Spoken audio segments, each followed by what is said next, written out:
தேனி மாவட்டத்தின் வடுகப்பட்டியில் அமைந்திருக்கும் மாரியம்மன் திருக்கோவிலில் தேய்பிறை அஷ்டமியின் அன்று நடைபெற்ற அபிஷேக பூஜையை தான் நம்ம இப்போ பார்த்து கொண்டிருக்கிறோம். அபிஷேகம் அப்படின்னா என்னன்னு கேட்டால் திருமுழுக்கு என்பது தான் அதனுடைய பெயர். அந்த காலத்துலலாம் 26 வகையான திரவியங்களை வச்சு தான் அபிஷேகம் நடைபெற்றதா, மூலவருக்கு அபிஷேகம் நடைபெற்றதா எழுத்தில் இருக்குது. காலங்கள் செல்ல அந்த திரவியங்களோட எண்ணிக்கை 18ஆக குறைஞ்சிச்சு. அதுக்கப்புறம் இப்பொழுதெல்லாம் 12 வகையான திரவியங்கள் வச்சு தான் அபிஷேகம் பண்ணிகிட்டு இருக்காங்க. அந்த திரவியங்கள் என்னென்னு கேட்டால் பஞ்சகவ்யம், பஞ்சாமிர்தம், நல்லெண்ணெய், நெய், பால், தயிர், கரும்புச்சாறு, தேன், பழரசம், இளநீர், சந்தனம், தண்ணீர், இது போன்ற பொருட்களை பயன்படுத்தி இப்பொழுதெல்லாம் அபிஷேகம் நடக்குது அங்கங்கே. இப்போ கோவில் அபிஷேகம் செய்வதனால என்ன நன்மை கிடைக்குது அப்படின்னு கேட்டால், நம்ம அந்த கோவிலில் அங்கே உட்காந்துருக்கும் பொழுது அந்த கோவில் மூலவர் சக்தியிலேருந்து அளவிட முடியாத ஆற்றல் நமக்கு வெளிப்படுது. அந்த ஆற்றல் நமக்கு பாசிட்டிவ் எனர்ஜியாக நமக்கு கிடைக்குது. அந்த தீர்த்தத்தை நம்ம கையில் கொடுக்கும்போது, நம்ம குடிக்கிறதுக்கோ அல்லது நம்ம தலையில் தெளிக்கும் பொழுதோ நமக்கு அளவிட முடியாத சக்தி கிடைக்குது. அதனால தான் அந்த காலத்தில் கோவிலிருந்து வெளியேறக்கூடிய அந்த தீர்த்தம் வெளியேறக்கூடிய அந்த பாதை இருக்கு இல்லையா, அதற்குன்னு தனி பாதை அமைத்து அந்த பாதை குளம் இருக்கு இல்லையா, குளத்தோடு கனெக்ட் பண்ணுற மாதிரியான கட்டட அமைப்புகள் தான் இருக்கும். அப்போ குளத்தில் வாழக்கூடிய உயிர்கள் எல்லாருக்குமே அந்த சக்தி கிடைக்கும், இப்போ அனைத்து உயிர்களுக்குமே சக்தி கிடைக்கும் அப்படின்ற மாதிரியான அமைப்புகளில் தான் அந்த காலத்துலலாம் கோவில்கள் கட்டியிருப்பாங்க. அபிஷேகம் ஆரம்பிக்கும் பொழுது என்ன சொல்லி ஆரம்பிப்பாங்க அப்படின்னு கேட்டால், ஓம் அப்படின்னு சொல்லி ஆரம்பிக்கும் பொழுது அப்படி ஆரம்பித்து அது கூட அந்த திரவியங்களும் சேர்த்து அந்த மூலவருக்கு அபிஷேகம் செய்யப்படும் பொழுது அதிலிருந்து ஏற்படக்கூடிய பாசிட்டிவ் எனர்ஜி நமக்கு நல்ல ஒரு ஆற்றலை நமக்கு கொடுக்கும்.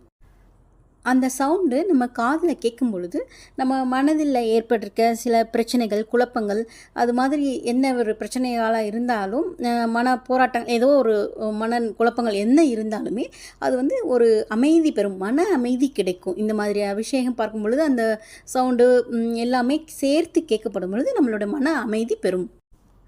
அதனால தான் நம்ம கோவிலில் போய் உட்காந்து அபிஷேகம் பார்த்துட்டு திரும்பும் பொழுது நம்மளே அறியாமல் நமக்குள்ளே ஒரு புத்துணர்ச்சி ஏற்படும், ஒரு நல்ல மன அமைதியோடு நம்ம செல்வோம் அப்படின்றது நமக்கே நம்ம உணர்ந்திருப்போம். உங்கள் ஜாதகத்திற்கு உகந்த பொருட்களை, அபிஷேக பொருட்களை வாங்கி கொடுத்து அதன் மூலமாக அபிஷேகம் செஞ்சு அதன் மூலமாக உங்களுக்கு தேவையான நல்ல பலன்களை நீங்கள் நிறைவேற்றிக்கலாம். எந்த ஒரு பிரச்சனைன்னு இருந்தாலும் அதற்கு ஒரு தீர்வுன்னு ஒன்று இருக்கும். எந்த ஒரு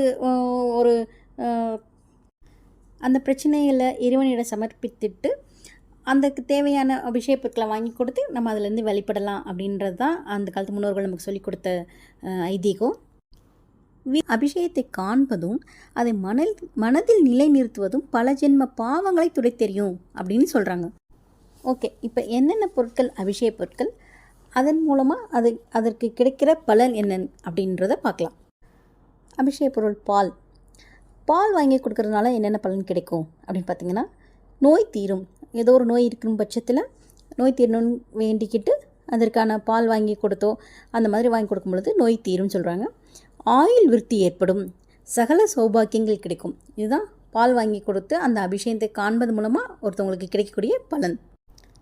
மஞ்சள் பொடி. அடுத்து மஞ்சள் பொடினாலே மங்களகரமானது நமக்கு எல்லாருக்குமே தெரியும். மஞ்சள் அபிஷேகம் பார்க்கும்போதே ரொம்ப அழகாக இருக்கும், அந்த வசீகரம் உண்டாகும். மஞ்சள் பொடி வாங்கி கொடுக்குறவங்களுக்கு வசீகரம் உண்டாகும்.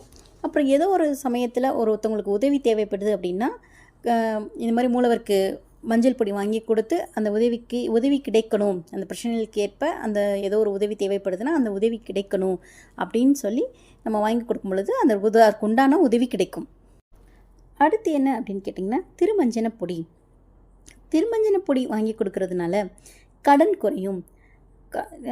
எதிர்பாராத விதமாக ஏற்பட்ட கடன்கள், இந்த மாதிரி கடன்கள் ஏற்பட்டு இருக்கும் பொழுது அது மனசஞ்சலத்தை உண்டாக்கும். மனசஞ்சலம் இல்லாமல் ஒரு அவப்பெயரும் ஏற்படும். அந்த மாதிரி அவப்பெயர் ஏற்படும்போது மனசு ரொம்ப பாரமாக இருக்கும்ல, அவங்களாம் இந்த மாதிரி அபிஷேக பொருட்கள் திருமஞ்சன பொடி வாங்கி கொடுக்கும் பொழுது அவங்களுடைய கடன் குறைவதற்கான சூழல் ஏற்படும், அந்த அவப்பெயரும் நீங்கும் அவங்களுக்கு. அடுத்து இளநீர் அபிஷேகம்.